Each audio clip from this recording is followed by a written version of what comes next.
ان کے خاص وقت کے ساتھ موقوف ہے۔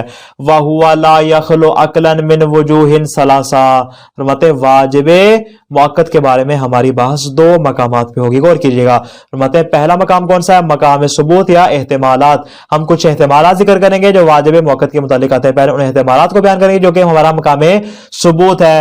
جب یہ احتمالات بیان کریں گے پھر ہم دوسرے مرحلے میں جائیں گے، دوسرے مقام میں جو کہ ہے مقام اثبات یا مقام دلالت۔ وہ والا کون سا ہے کہ ہم ان احتمالات کو دیکھیں گے کہ ان احتمالات میں سے کون سے احتمال پہ ہمارے پاس دلیل پائی جاتی ہے۔ فرماتے ہیں اس طرح ہماری بحث جو ہے وہ دو مقامات میں ہوگی۔ وَهُوَ لَا يَخْلُو، یہاں سے کیا کریں؟ مقام ثبوت کو بیان کریں، مقام احتمالات کو بیان کریں۔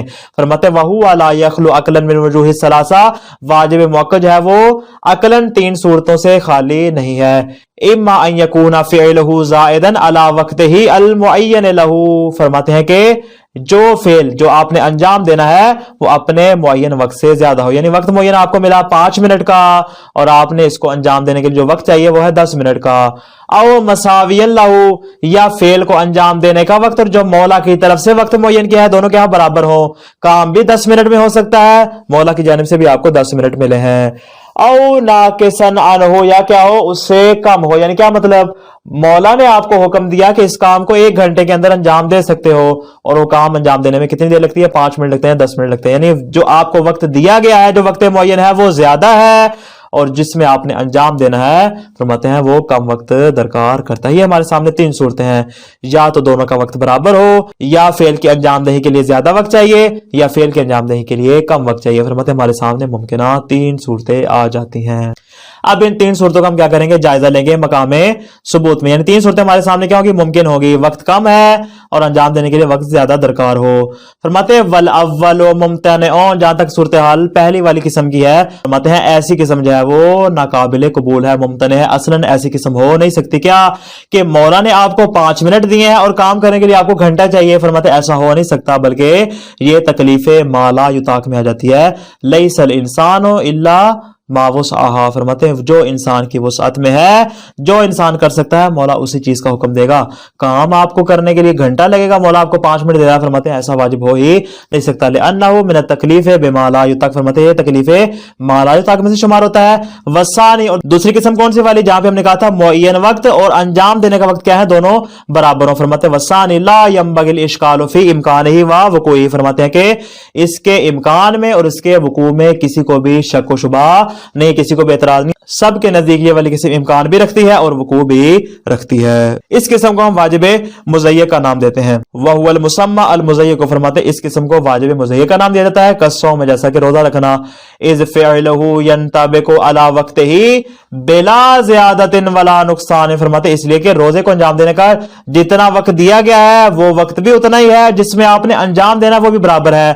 مولا نے وقت دیا کیا کرو؟ صبح سے لے کر شام تک روزہ رکھو، وَأَتِمُّ الصِّيَامَ إِلَى اللَّيْلِ، صبح سے روزہ رکھو اور رات تک مکمل کرو۔ فرماتے ہیں جو ٹائم دیا گیا وہ بھی اتنا ہی ہے اور آپ نے جو روزہ رکھنا وہ بھی اتنا ہی، یعنی فعل کی انجام دہی کے لیے بھی اتنا وقت چاہیے اور جو معین شدہ وقت ہے وہ بھی اتنا ہی چاہیے۔ یہ ہوگی 2 قسمیں۔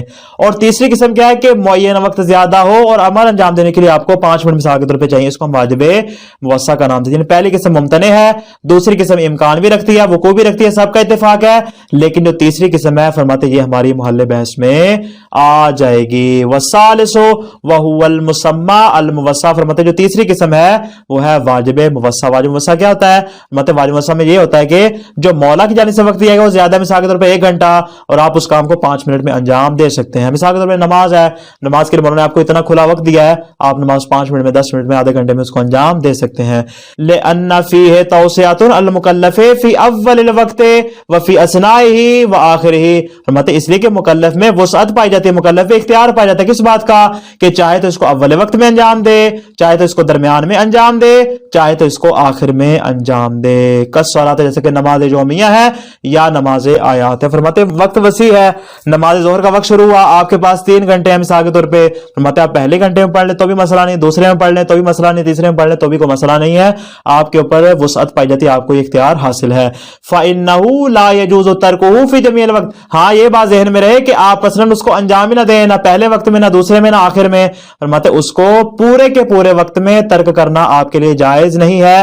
وَيُكْتَفَى بِفِعْلِهِ مَرَّةً وَاحِدَةً فِي ضِمْنِ الْوَقْتِ الْمُحَدَّدِ لَهُ، فرماتے ہیں کہ اس کو جو اس کا معین وقت ہے، اگر اس کو 3 گھنٹے دیے گے تو ان 3 گھنٹوں کے اندر اس کو ایک دفعہ انجام دینا یہ آپ کے لیے کیا ہوگا؟ کافی شمار ہوگا۔ ایسا نہیں ہے کہ 3 گھنٹے ہیں تو آپ اس کو 3 مرتبہ انجام دیں، 4 مرتبہ انجام دیں، فرماتے ہیں نہ، اگر آپ اس کو ایک دفعہ بھی انجام دے دیتے ہیں تو یہ بھی کافی شمار ہوگا۔ فرماتے یہ ہے واجب موسع۔ ولا اشکال عند العلماء فی ورود ما ظاہرہ التوسعہ فی الشریعہ، فرماتے ہیں اس طرح کے جو واجبات پائے جاتے ہیں جس کی ہم نے مثالیں بھی پیش کی ہیں، فرماتے ہیں یہ جو اس قسم کے واجبات ہیں واجب موسع کی صورت میں، جس طرح ہم نماز کی مثال دی، نماز آیات کی مثال دی، فرماتے ہیں شریعت میں اس طرح کے واجبات کے وارد ہونے میں لا اشکال، کسی کو بھی کوئی اعتراض نہیں ہے۔ وَإِنَّمَا اخْتَلَفُوا فِي جَوَازِهِ عَقْلًا عَلَىٰ قَوْلَيْنِ، البتہ اس کے عقلاً جائز ہونے کے اعتبار سے اصولیوں میں اختلاف پایا جاتا ہے۔ ہمارے سامنے 2 اقوال آتے ہیں، بعض عدم امکان کے قائل ہیں اور بعض اس کے امکان و وقوع کے قائل ہیں۔ جو عدم امکان کے قائل ہیں بعض اصولی ہیں اور اکثر اصولی اس کے امکان و وقوع کے قائل ہیں۔ وَمَنْ قَالَ بِامْتِنَاعِهِ، فرماتے جو افراد اس کے امتناع کے قائل ہیں، جو کہتے ہیں کہ اصلاً واجبات موسع نام کی کوئی چیز ہوتی نہیں ہے، فرماتے جب ان کے سامنے واجبات موسع کی شرعی مثالیں پیش کرتے ہیں کہ دیکھیں شریعت میں کیا ہے، واجبات موسع موجود ہے، فرماتے اول ما ورد علی الوجہ الذی یدفع الاشکال عنده علی ما سیأتی، تو وہ کیا کرتے ہیں، وہ ان ظواہر کی اور جو ہمارے سامنے اس طرح کے واجبات موسع آتے ہیں ان کی ایسی توجیہ کرتے ہیں کہ جس کی وجہ سے ان کے نزدیک کیا ہے، اشکال دور ہو جائے گا۔ یعنی اشکال کیا ہے کہ ایسا واجب پایا جاتا ہے، وہ کہتے ہیں نہیں اس طرح کا واجب نہیں پایا جاتا، بلکہ کیا ہے آپ اگر مثالیں بھی پیش کریں گے تو فرماتے ہیں ان کی مثالوں کیا کر دیتے ہیں، توجیہ کر دیتے ہیں۔ اس کی تفصیل انشاءاللہ ہم آگے بیان کر دیں گے۔ خلاصہ کیا ہوا آج کے درس کا، ایک لحاظ سے واجب کی 2 قسمیں ہیں، یا واجب غیر موقت یا واجب موقت۔ واجب غیر موقت کی 2 قسمیں ہیں، واجب فوری اور واجب غیر فوری۔